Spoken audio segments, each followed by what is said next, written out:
Platform sharing. It used to be the big buzzword, especially with Volkswagen. Let's remember the Mark IV Golf, how many cars that were spun off that platform. Well, it was the Golf, the Bora, the Beetle, the Audi A3, the Skoda Octavia, and the Seat Leon. Of course, the trick is, you don't want to make them too similar because you end up cannibalising your sale of your core model, but how do you make them different enough that they'll appeal to a different, broader spectrum of people? Well, of course, the key back then was using different running gear and different engines, but with EVs, that's slightly trickier. How do you make an EV more characterful than the car that it's based on?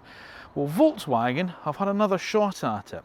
Welcome to the Volkswagen ID.4 GTX, welcome to the Audi Q4 e-tron 50 Quattro, welcome to the Skoda ATX Sportline, and as always, as if it needs to be said, welcome to AutoEV.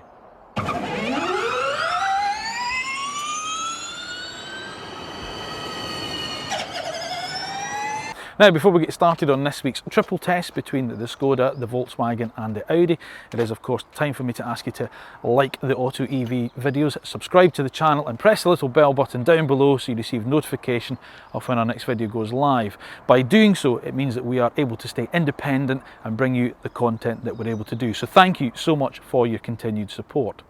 Now, on to the cars. What do we have? Well, of course, we've tested all three cars before in lower spec guises, but of course Volkswagen have now launched the GTX version of their ID.4, and it is the sort of GTI, if you like, of their electric car world, and we're going to be seeing these three letters across more of the ID range as it grows and continues to do so.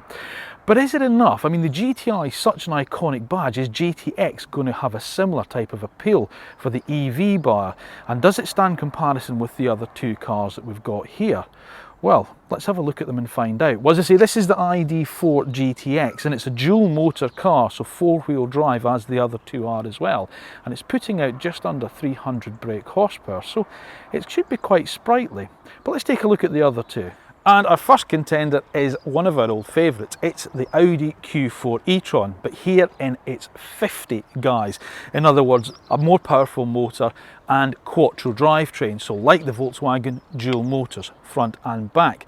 Now, this car is available as the standard e-tron, but you also get it with the sportback styling as well, which we're also going to see on the Volkswagen and the Skoda, whereas Volkswagen are going to call their car the ID.5, and we've yet to see what Skoda are going to do with the Enyaq coupe. But let's take a look at the Skoda now. And that is the Enyaq 80 Sportline, but of course this one is the 80X, which denotes that this car is also four-wheel drive, so dual motor, one at the front and one at the back. It's slightly down on power to the other two. It's 265 brake horsepower as opposed to the 299 of the other two cars. But this is a Sportline, and they've left their VRS badge off. Perhaps something we're going to see in the future? Possibly. But let's see how it gets on stacked up against these two. So styling differences, well, they're quite subtle, especially for a more sporting Volkswagen. They're not as overt as, say, the GTI is on something like the Golf and the Polo. The GTX is a bit more of a sort of a subtle application of its sporting prowess. You get new sort of like daytime running lights down here. The car sits on 20-inch alloy wheels, and the whole car actually sits 15mm lower than the standard ID.4 on its sport suspension. The other changes are you get the kind of gloss black roof and the black roof rails, and then at the back there's some different rear light signatures. Yep, and round the back, as I say, you've got this new kind of rear light signature, and then when you press the brake pedal you get this X form that you can see there. New badging as well on the back. They've obviously dug into one of those boxes. They were the magnetic letters that kids stick on fridges, and instead of ID.4 you get the GTX across there, and then of course the big bold Volkswagen logo with the de rigueur light bar. There's a slight change to this rear kind of diffuser area here over the standard car as well, but as I say, it kind of hides its kind of sporting prowess just under a bushel. They haven't been overly confident, I think, with the sporting styling of this car. Maybe a taste of things to come? Well, let's wait till we drive it later. Audi's approach is slightly different because you can have the higher powered car in all of its different trim levels, so Sport, S-Line, Vorsprung and First Edition. Now, this is an S-Line model that we have here, but in terms of the way it differentiates itself from the lower powered single motor 40, Well, there really isn't, so it's entirely up to you how you specify the car. Its styling is as we've expected from we've seen before with the other Q4s, and I think it's quite a handsome beast, if I'm honest with you. I certainly think it's a better looking car than its bigger e-tron brother, if I'm honest with you. I quite like its proportions. I think it's got some nice lines to it. The only thing the jury's still out on, and all of us at AutoEV are in a bit of agreement on this, is this kind of big kind of plastic silver grille that's not. It just looks a little bit incongruous, and maybe a slightly different kind of styling to the front end would have been quite nice. I don't know. Lights are particularly nice, the way they've got the slashes and the different kind of contours that you see, and especially around the side of the car, where it really gives me that reminiscent of the original Quattro from the 1980s. A handsome beast the Audi is. But let's take a look at the Skoda, because that is quite impressive. Because believe it or not, and we're all in agreement on this, it is the Skoda that is the most overtly sporting looking and probably the most handsome of the three, to our eyes at least. Now this is the Sportline trim we have here, the ATX Sportline, and you get this sort of like the black grille here and the black sort of like plastic intakes around the side and this lower bit here, and of course the black mirrors and gloss black roof rails. You can also option the car with the new crystal face that Skoda is going to do with the LED lights in it, which would give it even much more of a presence. But I must admit, I quite like the sort of all black sort of like trim round the car. This car that we've got sitting on its standard 20-inch alloy wheels, which are quite handsome, but you can go up to the 21s, which look even better. And this is the Sportline trim level, remember, because there's going to be at some stage a VRS. If this is how good the Sportline looks, what's the VRS going to look like? So of course practicality is what all these three cars are about, and neither really disappoint, but it's the Audi that takes home third place with a boot space of 520 litres. Now that will extend up to 1,490 litres with the rear seat split, and they split in a 40-40-20 fold. Of course there's underfloor storage for your cables, but the boot floor is actually quite a flat entry from the bumper, and we can get the AutoEV suitcase test in with all four cases going in relatively easy as such. And it's the Volkswagen that comes in second place with a boot space of 543 litres, which will extend up to 1,575 litres with the seats folded in the back. Now that's a more traditional 60-40 split, but you do have that middle little ski hatch there as a load through. You've got some small underfloor storage in here for some of the cables, but also they do come, the granny charger comes in this separate bag. But our suitcases seem to fit in a slightly better way in the Volkswagen, as we can see here. And even with all four in, there's still plenty more space for rucksacks and other paraphernalia, as well as that cable bag. But it's the Skoda that takes the first place with an absolute gargantuan 585 litres, which will extend up to 1,710 litres when you fold its 60-40 split. And also, like the Volkswagen, it does have that load-through facility. You've also got some underfloor storage for your cables, so there's no separate bag.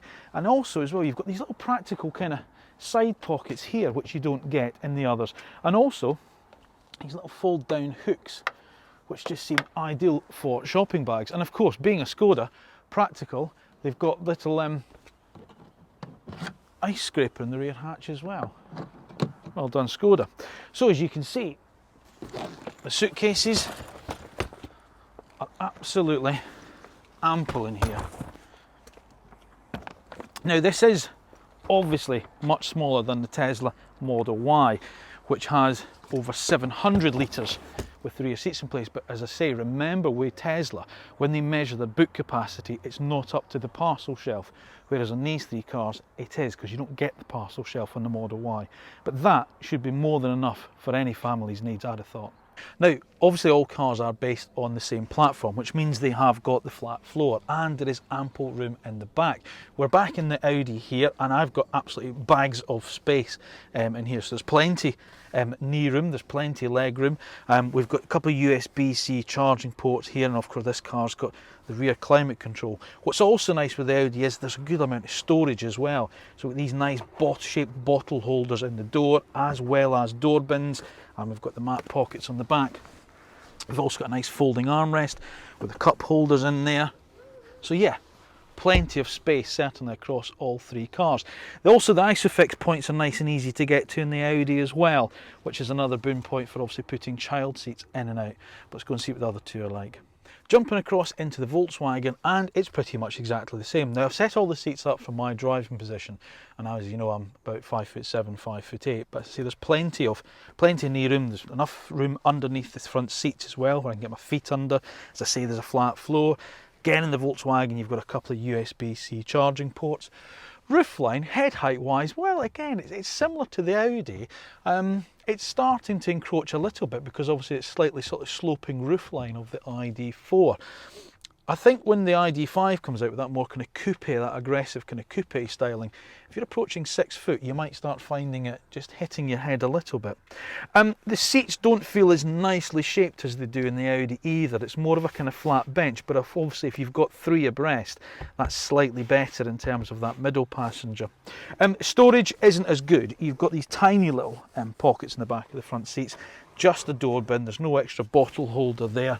And a folding armrest just with your cup holders there, so storage is slightly better in the Audi, but it's very, very marginal in terms of the actual space that you've got back here between these two so far.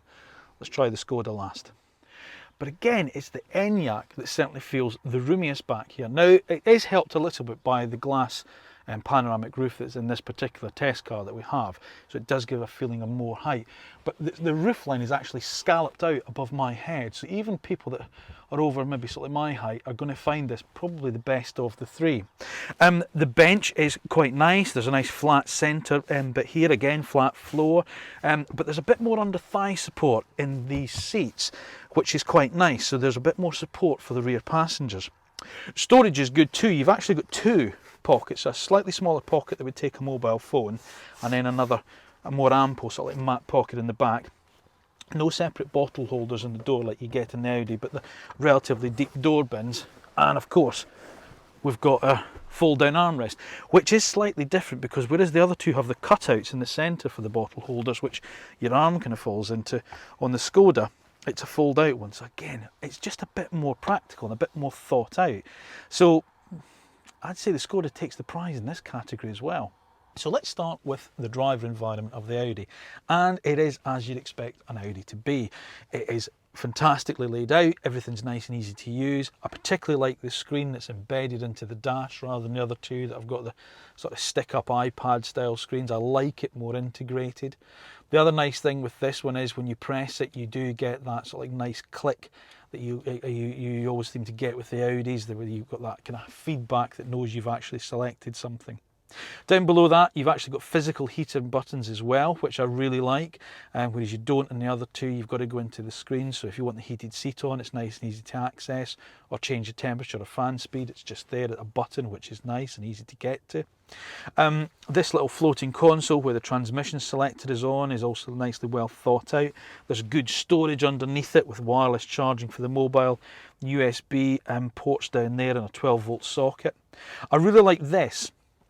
This is the volume control for the radio. It's just a little, like an original iPod where you just scroll your finger around. I really like that. It's really nice and easy to use. And obviously you've got the control mirrored up here on the steering wheel as well. What else? Storage is good. You've got a couple of cup holders here, a decent size centre cubby here. You've also got these big bottle holders that are on each door, as well as the door bins. The only thing I don't like is this steering wheel. Now thankfully it's an option, and I have to say it's an option I wouldn't take. This kind of Quartic style steering wheel, I don't think it looks nice. I don't think it's particularly nice to hold, and I think when you're in a parking manoeuvre it just feels a bit odd. I have to say I would stick with the round one, so that's my advice. Strangely enough, my two colleagues, Charlie and Rod, both thought the Audi was a bit more confusing in terms of its information it gives you. There's a lot going on in this binnacle, but you can obviously configure it. You can change it so that you have the map here if you want, or your media here, and reduce the size of the dials. But there is much more information in here than there is in the other two cars, which we'll see later. The seats are nice. These are the optional Napa leather seats, which is an expensive option, but we'll get on to that later. But they do hold you well, good side support, and of course you've got the extendable squab as well. And of course the fit and finish is exactly as you'd expect for an Audi. All the materials feel nice. There's a nice kind of squodgy, kind of rubberized material on top of the dash, and then you've got this kind of, it's plastic, but it looks like kind of graphite aluminium. That's nice. And you've got it around here, the trim around here. Yeah, so full marks to Audi, because I say this is a great cabin. I really, really do like it. Let's try the other two. The ID.4 on the inside is a little bit like the outside. There is differences to the standard car, to the lower trim levels on the ID.4 that we've seen before, but it's not overtly, they haven't gone over the top with it, and they haven't changed a couple of the really annoying things that we don't like about it. But let's start with the overall layout, because what you get is effectively two screens. You get your big infotainment screen that's mounted up here, and then this one that's mounted on the steering column as well, which is nice. It's a bit like the BMW i3 one, because that will actually move with the column, and then you get your transmission selector up here as well. It takes a little bit getting used to when you've had 30 odd years of it being down here, but it's okay, it's nice, it's out of the way, and it means you get nice area of storage here. So you get enough for the big bottle there, you know, coffee cup there. There's a wireless charging pad down there. There's also a covered storage area down in here that you can adjust and then cover it if you need to. USB ports in there. Armrests on the seat. All seems to be going very well, until you start using this infotainment system, which is clunky at best and woeful at worst. Now thankfully, obviously, you do get wireless Apple CarPlay and Android Auto, because that alleviates the need to use this sometimes. But all three of us just find this it's just a bit laggy and clunky. It's not, I mean, it's not even moving there. I mean, it's just, you know, I don't know, it just, yeah, come on Volkswagen, sort this out. I mean, that's not good enough, you know, for a brand new car that you're saying is the new kind of technical tour de force. The other thing is it uses these infernal touch sensitive controls, which aren't backlit, so at night you can't see this. You don't know whether you're in, you know, the volume increasing on the radio here, where you slide your finger backwards and forwards. Sometimes it does, sometimes it doesn't. The heater control's the same. You've got to slide it down and up, and say this isn't backlit at night, so you don't know where it is. And my wife and daughter in the car the other day, my wife was trying to change the radio station. She kept hitting the on-off button by mistake, because the ride firmness of the car meant her hand was kind of jumping up and down, of course, so she kept hitting the on-off button with the heel of her hand. And as my colleague Charlie says, why is this square, meaning home? Why do they not just have like a home button that's nice and easy to get to? It's a real letdown, I think, especially when the other two are as good as they are. But that's what you've got, and as I say, it is the sort of like the thing that kind of detracts from the inside of the car. You get the driver binnacle up here, which is nice and simple, at least, so you get a little bit of navigation there, obviously your speed, your range, your miles, and your transmission on this side here.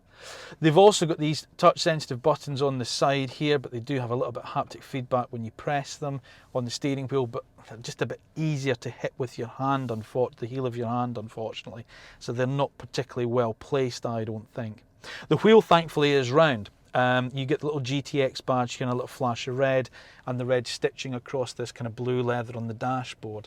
But other than that, and the sort of the GTX sort of like a perforation at the top of the seat, it doesn't feel particularly sporty in here. It feels quite oppressive and a bit, I don't know, a bit bland almost. It's like the outside, as I say, just when you step in a Golf GTI with the kind of tartan cloth in the centre, and you know, it just feels a bit more special than a base Golf. You don't get that impression inside here, and I'm just not sure this cabin, as well built as it is worthy of a car that is £50,000. I think they could have done a lot better in here. Let's try the Skoda. but it's the Enyaq that triumphs again. Now, it's got the big 13-inch tablet style screen up here, but it's much slicker to use than the Volkswagens. It's so quick and easy to kind of navigate your way around. And of course, as always, you've got Apple CarPlay and Android Auto as well. 2 wireless charging pads down in there. Your climate control system is controlled through the screen. That's the only thing, although there is a couple of shortcut buttons here to get climate up. You just press this one here. And then obviously you've got maximum defrost and heated rear screen here. So there are some physical buttons on it, so it is quite nice that way. But mostly everything is controlled through here. But as I say, it's so much easier to use and so much slicker than the Volkswagens. It's an absolute triumph, I think. What's the rest of the cabin like? Well, fabulous, because these seats are really nice. Proper sports seats, very different to the standard Enyaq seats. Good side support, nice shoulder support, a nice padded head restraint, and although the squabs don't extend like they do in the Audi, they do give a good level of under thigh support. You're faced with this nice leather wrapped 3-spoke steering wheel on the Sportline as well, which is really nice. And praise the Lord, physical button, so you physically got to press the button to make things work. You've also got the paddles behind it for the brake regeneration like you do in the Audi as well. You don't in the Volkswagen.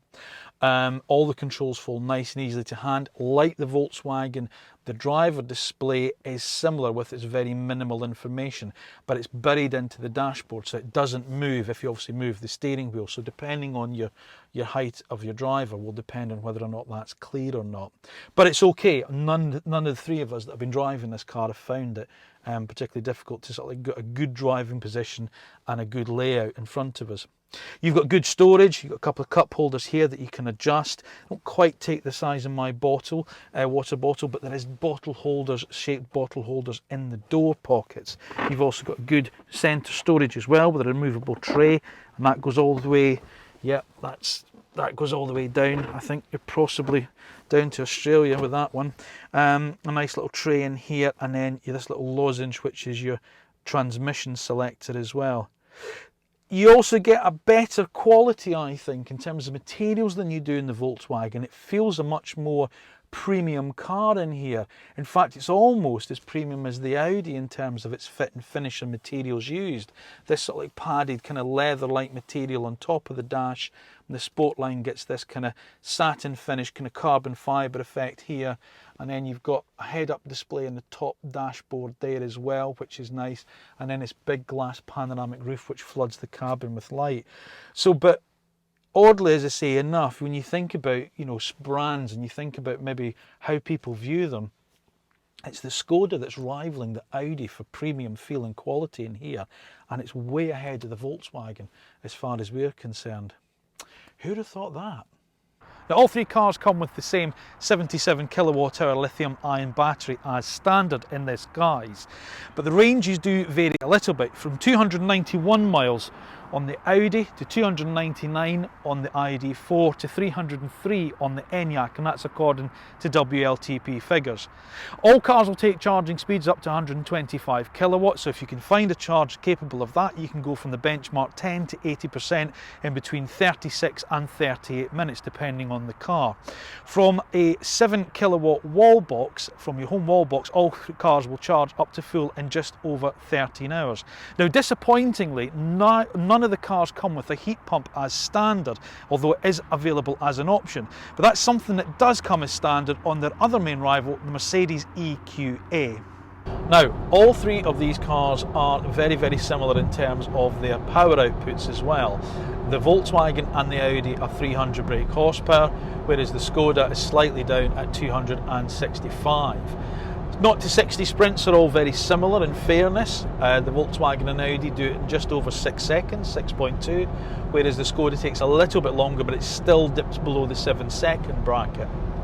But of course, don't get me wrong, they're all quite heavy cars. I mean, they're all 2 tons in weight, so it's pretty decent performance for this style of car, and I'm not sure you'd need much more than this for a sort of family SUV, if you will. But let's start with the Volkswagen again, because it's the newest one, it's the GTX, it's the one that we want to know about. The Volkswagen CEO says that this car sort of shows the sort of like the more emotional side. It's the most emotional side of the ID family so far. And he also says that performance and sporting agility and electric mobility shouldn't be mutually exclusive. Is he right? Well, yes and no. Look, it's probably, in terms of its drive, the best ID.4 that you can buy. It certainly feels a little bit better than the standard car, and the standard car is very, very good. As I say, 0 to 60 is more than adequate for this style of car.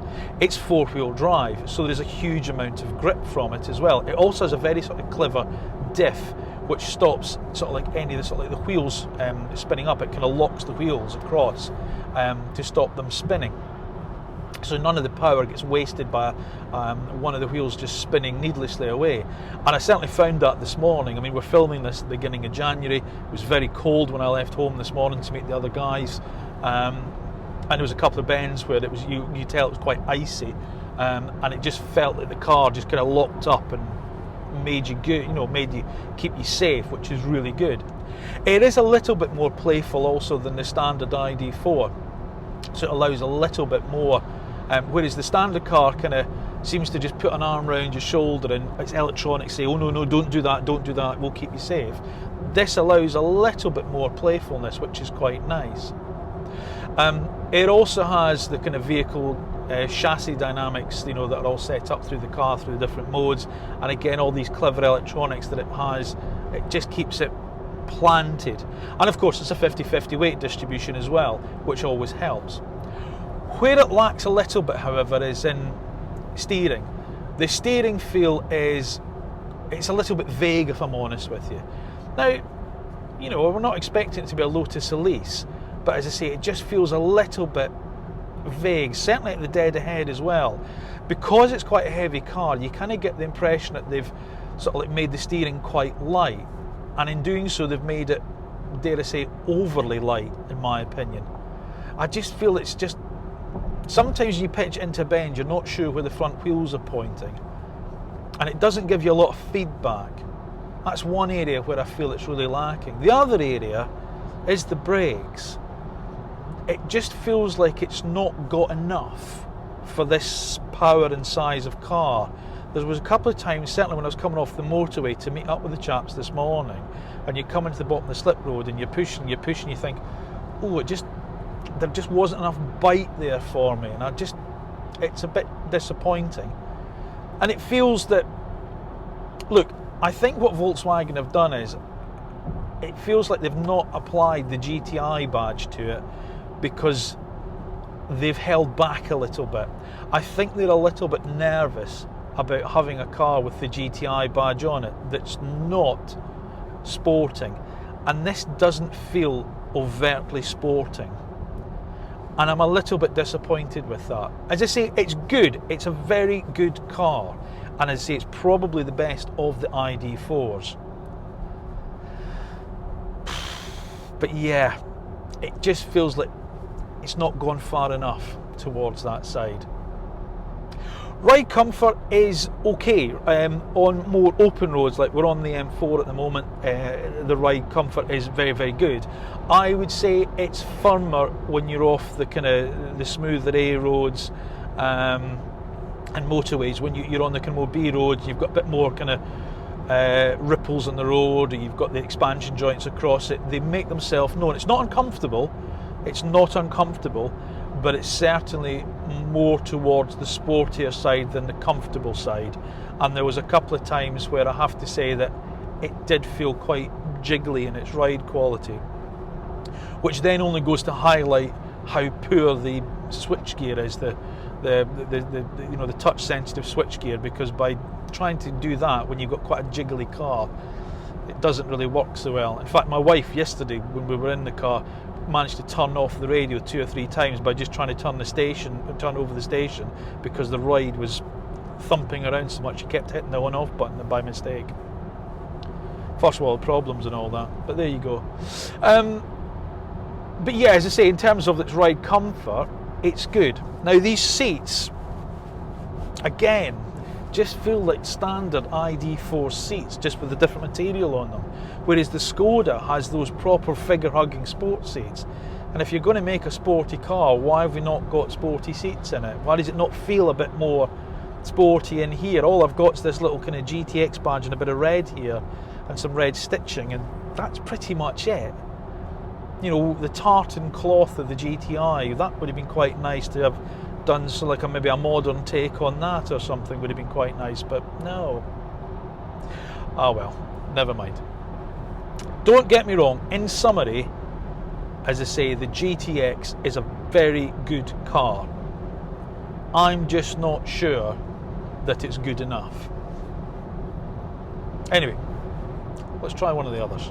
Just as an aside, we've just charged up at these Ionity chargers just outside Chippenham, and bumped into some really, really nice people. They've had an Ioniq 5 and somebody with the Mercedes EQC and another person with an BMW iX3. The camaraderie between EV owners is something that's quite nice. You don't get that at petrol stations normally, do you? Yeah. Now, I've jumped into the Audi now, into the Q4, and it does feel different to the ID.4. It does feel like a different car. It's the same power output, 300 brake horsepower, and it's the same dual motor setup. There's a bit more progression to the throttle pedal.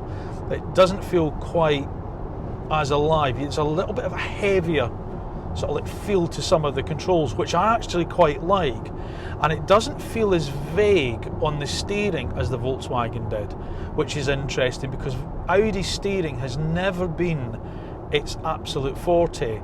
I've always sort of like felt they've always been kind of nose heavy. They've always felt like their steering hasn't been brilliant, but actually this is okay. This feels pretty good. Certainly doesn't feel as vague, as I say, as the Volkswagen. It's the same dual motor setup. So obviously you've got the two motors, one at the front, one at the back, delivering the power to the car, which is quite nice. It has this infernal kind of squared off steering wheel, which thankfully is actually an option. It's certainly an option that I would not be ticking if I was buying one of these. I don't like it. It's just, I don't think it looks particularly nice. You know, it's got the touch sensitive buttons on it as well, which are kind of easy to kind of hit with the heel of your hand, which I don't particularly like. But as I say, it's an option, so that's absolutely fine. There's a bit more weight to the controls as well with the Audi. It feels like it's got a slightly kind of heavier throttle pedal, which is nice. Just feels like it's a bit more definitive when you're actually doing something with it, which is quite good as well. And it just, yeah, it's quite quick. Yeah, it's nice. You've got your different drive modes now. You can drive select down in there. It's in efficiency at the moment. If you pop it into dynamic, yep, you can feel the difference with that. You've got efficiency, dynamic, comfort, auto or individual, where you can set the car up to see how you find it. In dynamic mode, the car feels fleet of foot, shall we say, and it gives a really nice ride quality. It doesn't feel as lumpy as the ID.4. It feels just a bit more composed. Now, I've not driven it on the exact same roads as I've driven the ID.4 on, but they're obviously very similar. We're in a different part of the country today, but it just feels a bit more composed over certain bumps. So the suspension has a slightly nicer feel to it than the ID.4. It's very refined as well. That's one thing I'll say. I mean, I thought the Volkswagen was good, but this is just another little notch on. There's a tiny little bit more kind of road roar from the tyres, but other than that, it's very smooth. The driving position and the driver environment is much nicer, however, I have to say. These seats are nice. I mean, these are optional. An expensive optional, as we'll say. We'll go on to pricing later on, because this Audi is quite a highly specified car that we've got. But the seats feel really nice. They've got a good bit of side support. They've got a little bit more back support as well. I don't know, the Volkswagens felt a bit flat. These just feel that little bit better, and the driving position just feels that little bit nicer, apart from this steering wheel, as I say. Other than that, there's very little really to complain about within this car. It doesn't feel as overtly sporty either. So again, like the GTX Volkswagen, it's not... I'm kind of glad Audi didn't put the S badge on this car like they've done with sort of the higher e-tron, the bigger e-tron, the e-tron S, because probably the temptation for them to do that in this more powerful one might have been there. But thankfully they haven't done that, because I don't think it warrants it, if I'm honest with you. It is more powerful than the standard Q4 that we've driven before, but it doesn't feel overtly sporty. It just feels more powerful, a bit slicker, a little bit more refined, a little bit more grown up almost than the standard Q4. In terms of the traction and the grip, obviously you've got the benefit of the dual motors, which is really, really nice. Do you need it? Would you feel shortchanged in the Q440? I'm not sure you would, if I'm honest with you. Whereas the ID.4 feels better than the standard car, whilst this is a noticeable difference and a noticeable step up, I'm not sure whether or not you'd really need it. I'd need to spend a bit more time with it, which I'm going to do now. But it is very nice, and as I say, the things that I love about the Q4 are all here. And as I say, I think the Q4 e-tron is a much better car than the bigger e-tron. I just find I get on with it more. It pleases me more. It's more efficient. It's almost as roomy inside. I love the way the cabin layout is. I like this sort of like floating console up here. There's plenty of storage. The seats are nice. They're comfortable. Yeah, this is a nice car. It feels much more premium than the ID.4 does. But then it should, because there is a premium price to pay for that. Anyway, let's get on with the test. So I'm now in the Enyaq, the last of the three for me to try. And this is the 80X Sportline. It's the least powerful of the three at 265 horsepower. But I'll tell you what, you wouldn't know it. It feels as good as the other two. It certainly doesn't feel like it's 30 odd horsepower down. 0 to 60 sprint is just under 7 seconds, so it's a few tenths above, a few tenths slower than the other two, but as I say, I don't think you'd really feel it, or most people wouldn't feel it, to be honest with you. What you do feel very, very different is it's certainly the most refined of the three, and that's quite a big surprise for me. I genuinely thought, you know, looking at the three cars before we all set off, it was going to be the Audi that was going to be the most refined, and it's not. It's this Skoda. This feels beautifully quiet on the motorway. There's hardly any road noise, there's no wind noise at all, and it's eerily quiet in here. This is by far the best of the three as far as that is concerned. You can have the Skoda as a two-wheel drive car if you wish, so the Skoda 80 also comes with just the rear drive motor as well, but with the little X on it means you get the dual motor front and rear. And of course with that you get the same sort of level of grip that we've got from the Q4 e-tron Quattro and the ID.4 GTX. But again, like the other two, you'd have to be doing something probably quite silly for it to ever overcome the sort of the levels of grip that you're going to get from the car. So is it worth going for the X over the standard 80? I'm not quite sure, to be honest with you, but obviously it just gives you that little bit extra security, especially in the kind of colder months like we're in at the moment. Seats are good. These are the nice kind of sport seats that you get. It feels much nicer in here than it does in the ID.4, although I know Charlie's now becoming a big fan of the ID.4 in terms of its simple cabin layout. I really like this. I think this is really nice in here. The driving position is probably the best of the three for me. I think I found it the easiest one to get into a very easy and quick driving position.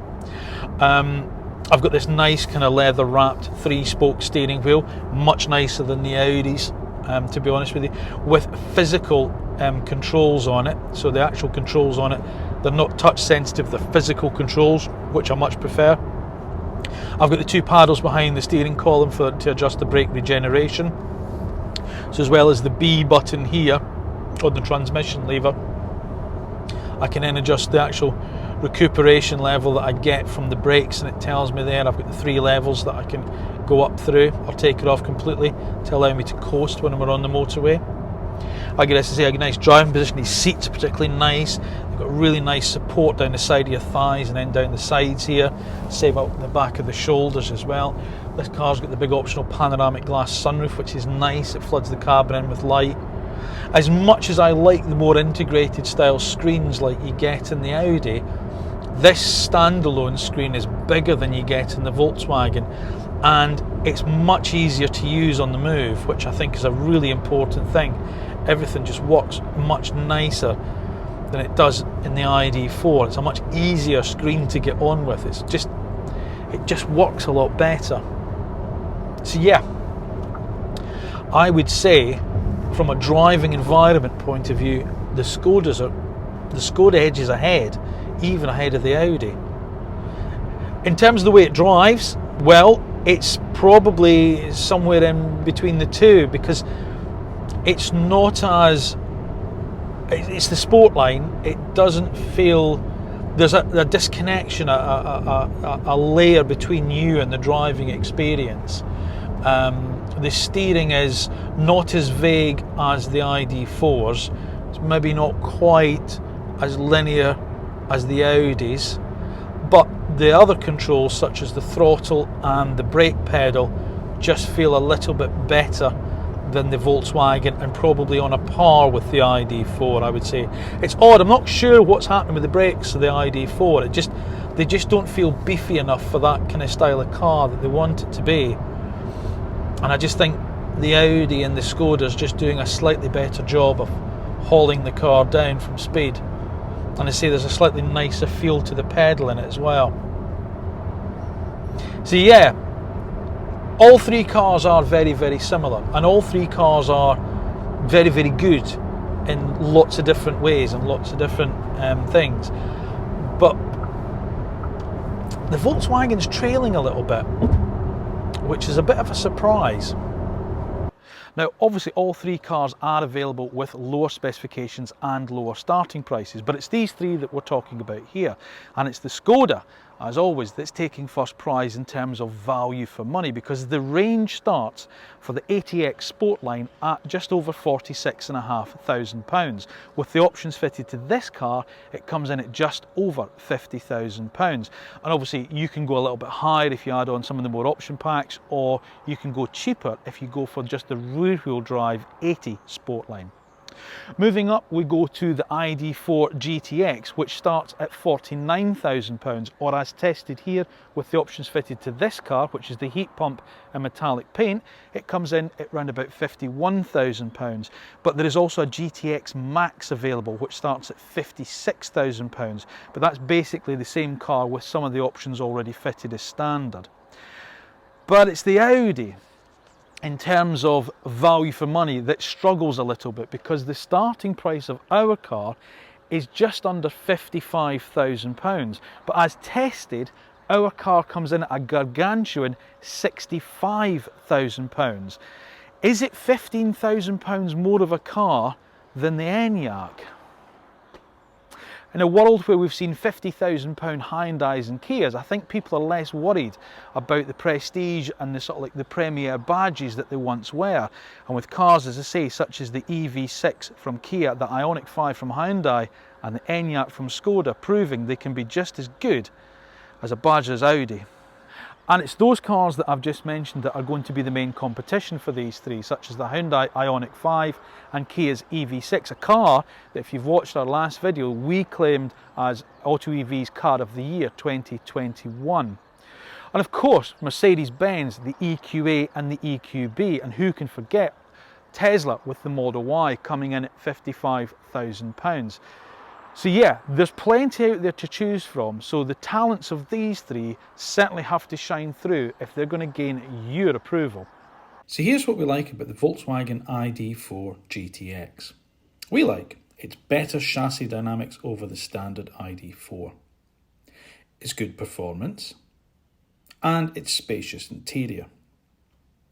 We don't like the steering is a little bit vague. The brakes don't feel up to the job. The infotainment system is laggy and it isn't good enough for this class of car. And despite being the GTX, it doesn't feel sporty enough. And here's what we like and don't like about the Audi Q4 e-tron 50 Quattro. We like its design, its interior design and quality, and the spacious rear cabin. We don't like the fact that it's just too expensive. It's not as refined as the ID.4 or Enyaq. And the perception of the Audi image probably isn't worthy of a price premium these days. And lastly, here's what we like and don't like about the Skoda Enyaq ATX Sportline. We like its styling, its interior, its quality, the space on offer, and its refinement. We don't like the specification and option packs can be confusing. The performance is a little bit down on the other two, but very little else. So, how has Volkswagen Group managed to sort of differentiate across three very, very similar cars? Well, hopefully, as we've shown, they are three very, very different cars with three very, very different verdicts. The ID.4 GTX, let's start with that car first of all, because I think it's probably the best ID.4, but I just feel they've kind of held back a little bit with something in it. It's not quite as, it wasn't the kind of GTI version of the ID.4 that I thought it was going to be. It feels like they've almost been a little bit cautious. And as I say, whilst I do think it is the best of the ID.4s, I think it is outgunned within its own company. Now the Audi I absolutely rate. The Q4 e-tron is a phenomenal car, and I've always said I think it's even better than the bigger e-tron. It offers better efficiency, a better range, and in some cases better value for money. However, in that guise, that 50 Quattro S-Line guise with all the options, £65,000 is a huge amount of money, and I'm not sure that it justifies it over the other two. And maybe with the Q4 you're actually better off specifying one of the lower rear-wheel drive 40s and having a bit more options to keep that price down but still have the prestige of the Audi. So it is the Skoda, it's the Enyaq ATX Sportline where we're going to put in first place. It's the best looking, it's the best to drive, it's the best in terms of range, and it's the biggest one. Okay, it's slightly down on power, but it is also slightly cheaper than the other two as a starting price. And that does give Skoda a chance when they launch the VRS to give these two even more of a hard time. Thank you as always for watching AutoEV. Please remember to like the video, subscribe to the channel and press the little bell button down below so you get notified when our next video goes live. Remember, we're on all social media platforms, so please head across and give us a like there because every little helps. And if you've been a subscriber, thank you ever so much for your support. And if you're not already, please consider doing so, because by becoming one, you help us remain independent and bring great content to you. Thanks again for watching. We'll see you soon. So, you've watched our video. It's now my job to tell you to like and subscribe and press the little bell button to receive notification of when our next video is uploaded.